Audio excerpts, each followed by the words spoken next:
Things happened so fast for Diana at such a young age, and it doesn't feel like she had time to honor her own evolution or observe her own evolution, especially when her husband and her husband's family, the people around her, aren't giving her any encouragement. Hello, welcome back to the Diana channel. Okay, today we are talking about the Panorama interview. Now, I know Martin Bashir is a literal POS. I know that he super manipulated her and her brother. It sounds like showing false fake statements, making it seem like people were speaking about her or like giving secret information on her who weren't. I completely understand that. Nevertheless, I still think that this interview has a ton of value, a ton of merit. These are basically things that she said to Andrew Morton in his biography. It's things that she wanted the world to know. And now we do. So I know Prince William has said that like no one should ever watch this interview, false narrative, blah, blah, blah, blah, blah. I don't agree. I think that she wanted to do that interview. It sounds like she was in like a paranoid state of mind. I think some of her paranoia was valid. Even if all of it wasn't, I think some of it was. So that's my little disclaimer. Let's go in. I hadn't ever watched this interview in full before. It's really hard to find. I read like the whole transcript recently after kind of all that drama was going on because I wanted to know because I'd seen all the clips that everyone's seen and everything, but I hadn't seen the whole thing. So I did find the transcript and I read through all of it. But then yesterday on my like YouTube recommended video, someone had uploaded the full thing with the whole like cheesy panorama music at the beginning and end, which it is cheesy, but it also like is appropriately dramatic. So I like felt like it fit the mood. Anyways, okay, so I wrote a lot of notes, y'all. We're just gonna go into these reaction analysis because it was really extremely fascinating to actually be able to sit and watch her speak for over 50 minutes. First off, she kind of goes in with a dig at Charles at the top. She definitely doesn't hold back.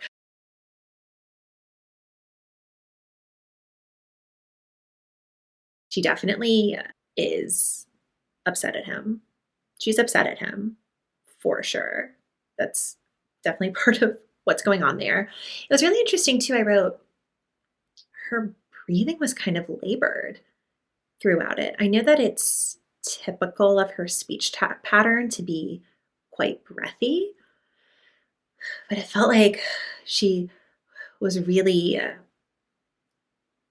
having not trouble breathing, but she was really taking her time breathing. There was a lot of breaths between words and sentences. I don't know if part of that was just because she was really emotional. I know people say that it was rather scripted, like she really rehearsed and knew what she was going to say beforehand, which like who I would. I'm so over people just being like, oh, this woman is calculated. It's like, no, this is like someone who's paying attention to their image. I know that people in her actual life and in her circle did not appreciate this interview. The majority of like the British public did approve of it, and it did make them like her more and care for her more and give her more sympathy, which I think she seemed to really, really want. She really hammers in the importance of the British people in this interview, the importance of the man on the street, and it was a success in that way. So yeah, she really talks about feeling dehumanized, which I feel like we hear from other royals when they talk about the media. You know, she says that she felt like a product on a shelf. Yeah. Yeah. And it's really sad to rewatch this interview after knowing how her life ends and how everything turns out, because it feels like a lot of foreboding. It's like, I think 2 years, less than 2 years before she dies. She uses the word daunted a lot. Like it was daunting. I was daunted. It feels like everything felt really huge and overwhelming, from the media attention to the way her life was working to the way the royals treated her. It feels like she felt really alone. And she says that she felt very isolated multiple times. And she says that she was purposely isolated by Charles's team. It's interesting. It kind of, in a lot of ways, it did not remind me of Harry and Meghan, and I'll get into that. But one of the ways it did remind me of them was she was careful not to specifically place blame. She didn't specifically name call people in that way. Instead of blaming stuff on Charles, she'd be like, oh, Charles's friends, Charles's team, his circle. She would say, the system I married into, instead of saying the royal family. And that's what reminds me of Harry and Meghan, how they would be like the firm instead of really naming my literal family members. So that was interesting. She really was open about how low her self-esteem was from the beginning. And of course, she also links that to Camilla, who wouldn't have low self-esteem. Oh my gosh, like you're newly married, you produce an heir like a year out of your marriage, like really doing all the things that you're meant to do. You're still not good enough. You're still not who he wants. That would be really hard for anyone. Of course, it's going to affect your self-esteem, especially when you're 19, 20. I feel like I'm in my early 30s now. I'm like 31. But I feel like, in retrospect, I feel like your 20s are all about building your sense of self and your sense of self-worth and your confidence by having that time where you're not a child anymore. You're in the world, whether you're in university or whether you're working or both, whatever, you're out on your own and you're having to build life on your own. And that is how you build self-esteem and self-confidence. Yeah, you make mistakes and then you learn from them and you fix them and you grow and you are able to observe your evolution. Things happened so fast for Diana at such a young age. And it doesn't feel like she had time to honor her own evolution or observe her own evolution for quite a while, especially when her husband and her husband's family, the people around her, aren't giving her any encouragement. That's just honestly wild to me. Yeah, she says that there was a great deal of jealousy and complicated situations from the media attention she got. Seems like a really delicate way to put it. But obviously, we all know Charles was/is a jealous man. He's jealous.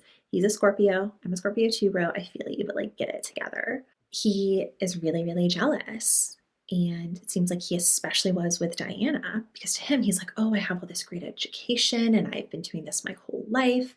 And now she comes and she's just like really beautiful. And now you guys love her, even though it wasn't just because she was beautiful. But to him, he was like a serious person, whereas he viewed her as frivolous. And that's, I think, a big reason why he got so jealous, because he felt like he had earned the complete devotion of the public.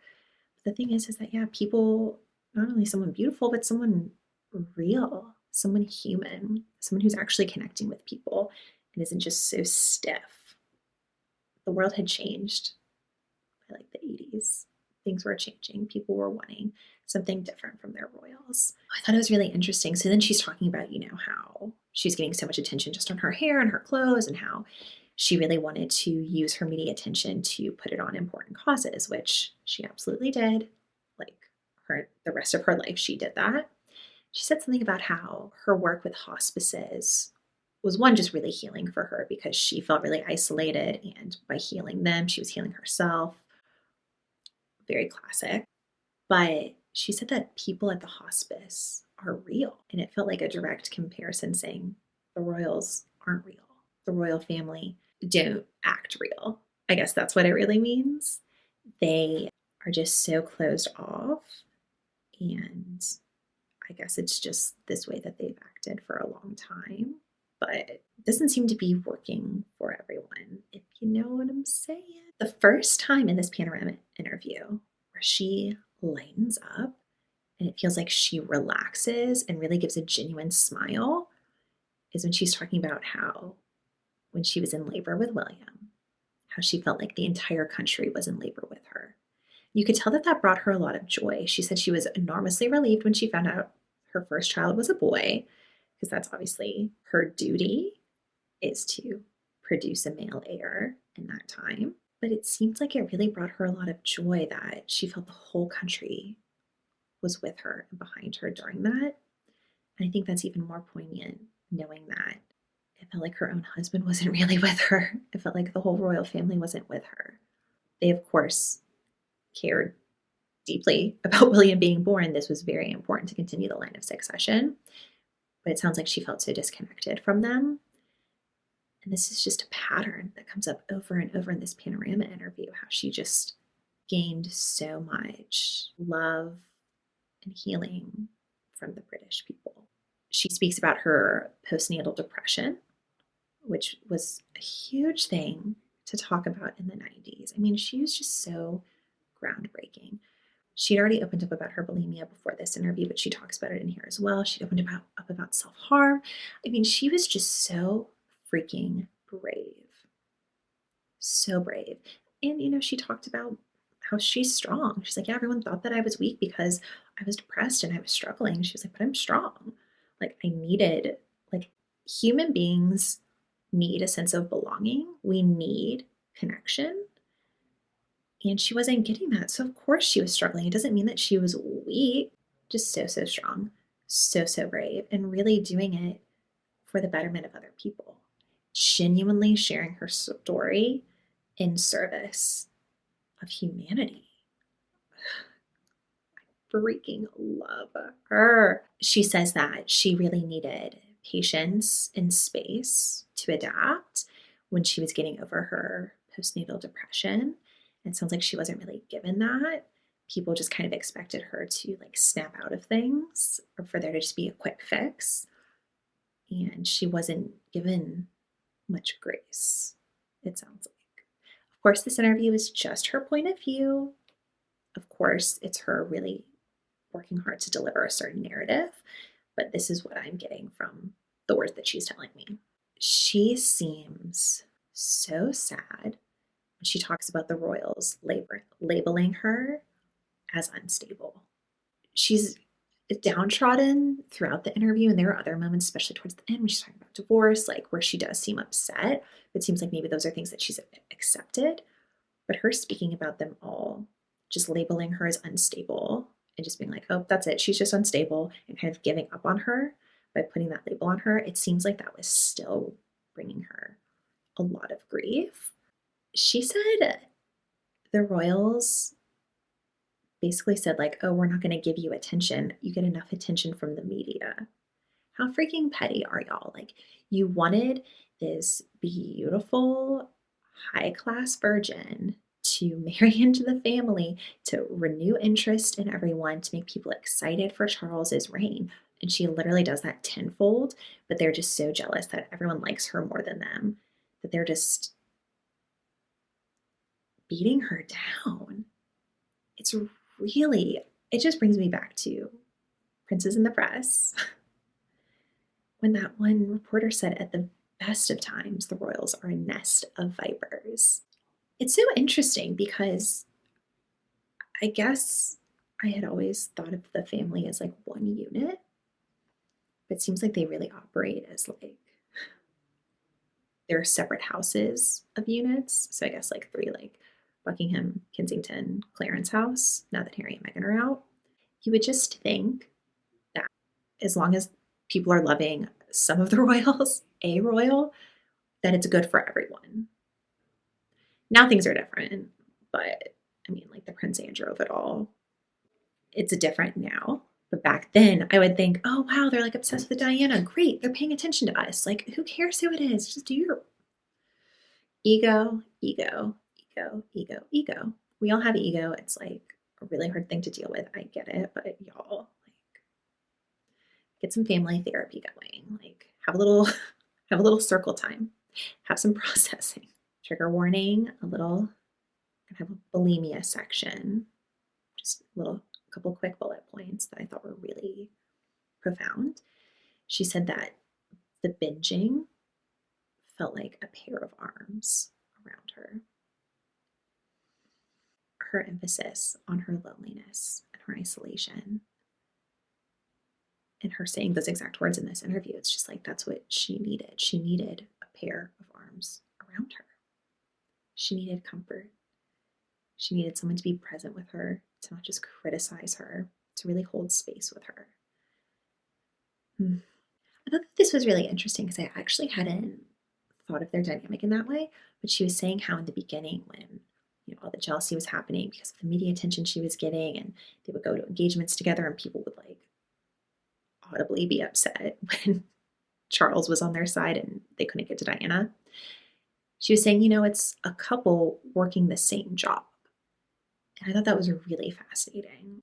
I've never worked directly with like a spouse, but I can see and I can imagine the ways that could be tricky, especially if you're not only like working together, you have like the same role, like you're doing the same things. I could see how that's really tricky.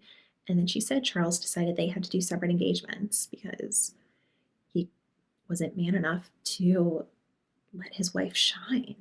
He was like worshipped for so long. He was like, what, Adventure Charles or whatever.